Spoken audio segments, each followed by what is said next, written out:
Vitamins are organic substances like carbohydrates.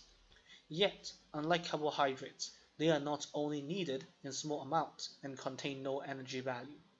They cannot contribute by providing us with energy, but they are important when it comes to regulating metabolic reactions. There are over 10 types of vitamins, with most of them being obtained from diet, while others can be made by our body. In this video, we are going to talk about 3 types of vitamins, with one being water soluble and 2 being lipid soluble. We are going to talk about vitamin C, which is water soluble.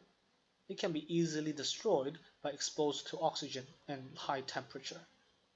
It is essential for the growth and repair on connective tissues, as well as promoting absorption of iron from plant foods and assisting the work of the immune system. Deficiency of vitamin C may lead to scurvy, which causes gums to bleed and poor healing of wounds. Patients with scurvy may also suffer from joint pain and may have small red spots on the skin. After talking about the water-soluble vitamin C, we are going to move on to talk about lipid-soluble vitamins, vitamin A and vitamin B. Vitamin A is lipid-soluble and is used to form a pigment in the retina of our eyes. It is essential to a clear vision in dim light. It also helps with keeping the cornea, skin, and lining of the alimentary canal and our breathing system healthy. Parents always ask us to eat more carrots so we can have healthy eyes. Apparently, it is not a false claim. Although fruits and vegetables like carrots do not contain vitamin A, they contain a pigment called carotene, which can be converted to vitamin A in our liver. Besides, increasing our intake on carotene-rich foods like carrots, we can also increase our intake of vitamin A by increasing our consumption of dairy products, eggs, liver, and by taking fish liver oil as supplements. Vitamin D is also lipid soluble like vitamin A. Although it is not a component of bones, it keeps bones strong and healthy by promoting the absorption of calcium and phosphate ions. It is especially important to growing children, as a deficiency in vitamin D may lead to rickets, which causes bones to bend and they might not be able to reach a normal height. While vitamin D can be obtained from fatty fish like salmon and egg yolks, it can also be produced by the skin under sunlight. If you want your child to have healthy bones, don't keep them indoors. Ask them to go out and do more outdoor activities. Like vitamins, carbohydrates, proteins, and lipids, dietary fiber is an organic food substance. Dietary fibers can be found in plant foods such as fruits, vegetables, and whole meal products, as it might consist of cellulose from plant cell walls. Unlike carbohydrates, proteins, and lipids, they do not provide us with energy. As our body do not have the enzymes to digest it, it passes through our gastrointestinal tract undigested. However, it adds bulk to food to stimulate its movement along the gut. It also holds a lot of water, which allows feces to remain soft. All in all, it facilitates peristalsis and helps avoid constipation and even colorectal cancer. All carbohydrates, lipids, proteins, and vitamins we mentioned before are organic substances. Now we are going to start talking about minerals, which are inorganic food substances. However, like vitamins, minerals are only needed in small amounts. Minerals cannot provide us with energy, but they regulate many metabolic reactions and build body tissues for us. Our body needs a lot of different kinds of minerals, such as calcium, iron, iodine, potassium, and phosphorus. But today we are only going to talk about 2, calcium and iron. Our parents always ask us to drink milk because dairy products like milk is rich in calcium.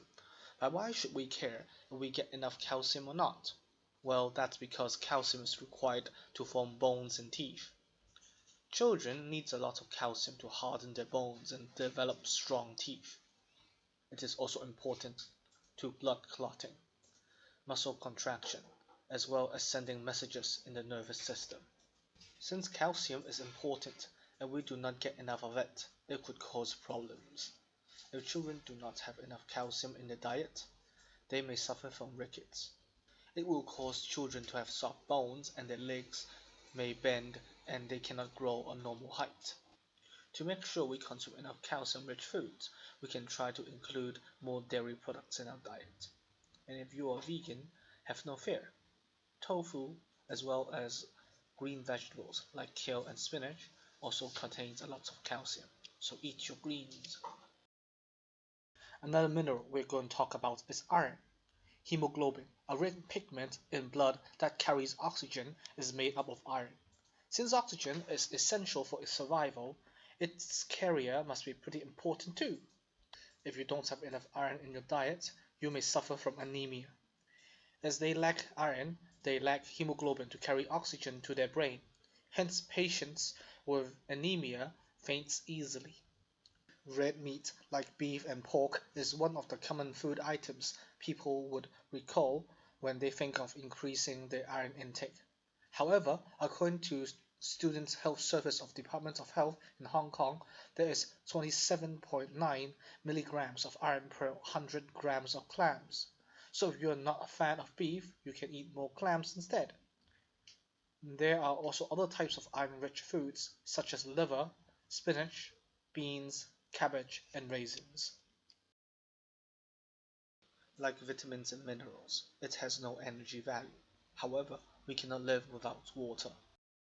Water has 5 major functions, which includes acting as a solvent, a medium for chemical reactions, a transport medium, a cooling agent, and a reactant in some metabolic reactions. As you know, water is mainly obtained from food and drinks. Do you know that respiration and body cells also produce a small amount of water? After introducing the food substances, we are going to talk about the nutritional value of crabs. With reference to a group of researchers from Shanghai, crab meat contains as much as 80% of the total protein and is a low-fat and high-protein food with relatively well-balanced essential amino acids composition, especially from female crabs. If you think of increasing your protein intake, crabs can be a great choice. According to the Center for Food Safety in Hong Kong, there is 2.3 grams of total carbohydrates, 2.6 grams of fat, and 17.5 grams of protein per 100 grams of Chinese Mitten Crabs. 100 grams of crab can provide us with 103 calories. Crabs are considered labor-intensive and time-consuming to eat. It takes a lot of time to deal with the shell, while it doesn't yield a lot of meat. Yet, it's a wonderful source of protein and can provide us with energy as it contains carbohydrates and fats as well.